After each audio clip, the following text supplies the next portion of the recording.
Schedule a free design consultation, and the more you buy, the more you'll save on blinds, shades, shutters, and more from Budget Blinds. Visit budgetblinds.com today. This is Newcap News with Bart Pediasic. Good evening. It's good news for those who live at Pioneer Lodge. The assisted living center, home to more than 130 seniors in Lloydminster, is receiving more money for major renovations. An additional $8.3 million was announced on Friday towards improvements, as well as the 44-bed expansion with higher level care. Katie Hudson reports. Oh, it's necessary. For residents at the lodge, this project brings peace of mind.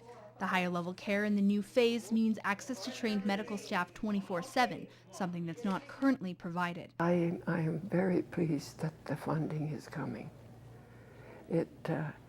I'm sure we'll spend more, but it's a start. It's a good start.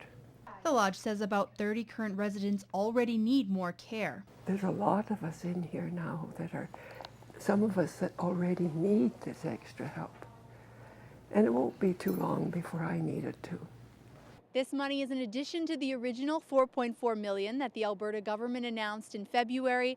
The $8.3 million is part of the Urban Lodge Renewal Project and is also funded by the province. We use for our expansion of the lodge, but also a portion of it is for the improvement, because the second one really is a lodge improvement grant, including some of our safety aspects, i.e. our fire safety, to upgrade some of the very first rooms that were built. Still, the work is not done, and the lodge will look to the community for support. This grant, the 8.3, is an 80-cent grant. So we still have to fundraise for 20% of the overall funding for this project. And for Margaret and other residents, the project's success means they will be able to stay at home. Every move is a complete change in your life. And I've done many. But no, this one I hope is the final one. Katie Hudson, Newcap News. It was a situation that could have been a lot worse. No injuries were reported after a rollover on Highway 16 on Sunday afternoon. Around 2 o'clock, Kitskoty RCMP responded to a car on fire on Highway 16 in the eastbound lane.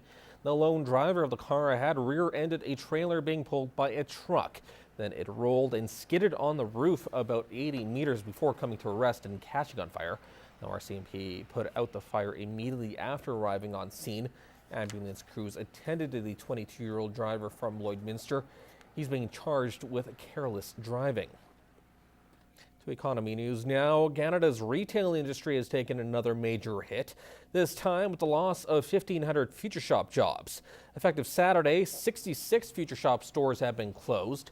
An additional 65 stores will temporarily be closed as they consolidate under the Best Buy brand. Best Buy purchased Future Shop in 2001.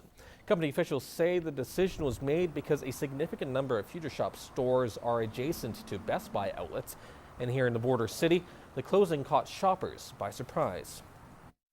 Yeah, I was shocked and surprised. I didn't realize that they were turning into Best Buy, but I think we're very fortunate in that manner that we see a Best Buy in our locale. And one of the reasons is, like I said, is because of separation from the other major centers. The store will be temporarily closed until Saturday, April 4th, when it reopens as Best Buy. And just to note, all outstanding Future Shop gift cards will be usable at Best Buy locations, and they will honor existing products and warranties. Well, for many in the Midwest, the annual Sportsman Showcase at the Lloyd X is the unofficial start to spring. And as Jeremy Thompson reports this weekend, they had a special guest speaker who's no stranger to the outdoors. Like you said, if you're looking for stuff for outdoors, this is the spot to go. More than 150 exhibitors fill the Lloyd X grounds with everything to do with sport, gardens, and leisure. We are just thrilled that this is the biggest one we have ever had. We have over 100,000 square feet of displays. Unique items are everywhere, from custom board games to Western art, but the star of this year's show is Terry Grant. The man tracker is best known for his role on the TV show and says anyone can learn how to track. It just takes patience and practice to see what others overlook. As far as people go, you can, go to any park and start following your dad or your kids or something around, and that's how you start. The Albertan cowboy has moved on from the show and now is partnered with Scouts Canada as a role model for young outdoorsmen. Scouting is an outdoor organization. We try to teach the youth how to survive in the wilderness. So he's just he leads by example there. I do a lot of public speaking like here. I teach tracking courses a bunch, doing that more and more now. And in my spare time in the winter, I build custom furniture. It's always interesting. We always come, even if we're just looking. We always come just to see what's here. Jeremy Thompson, Newcap News.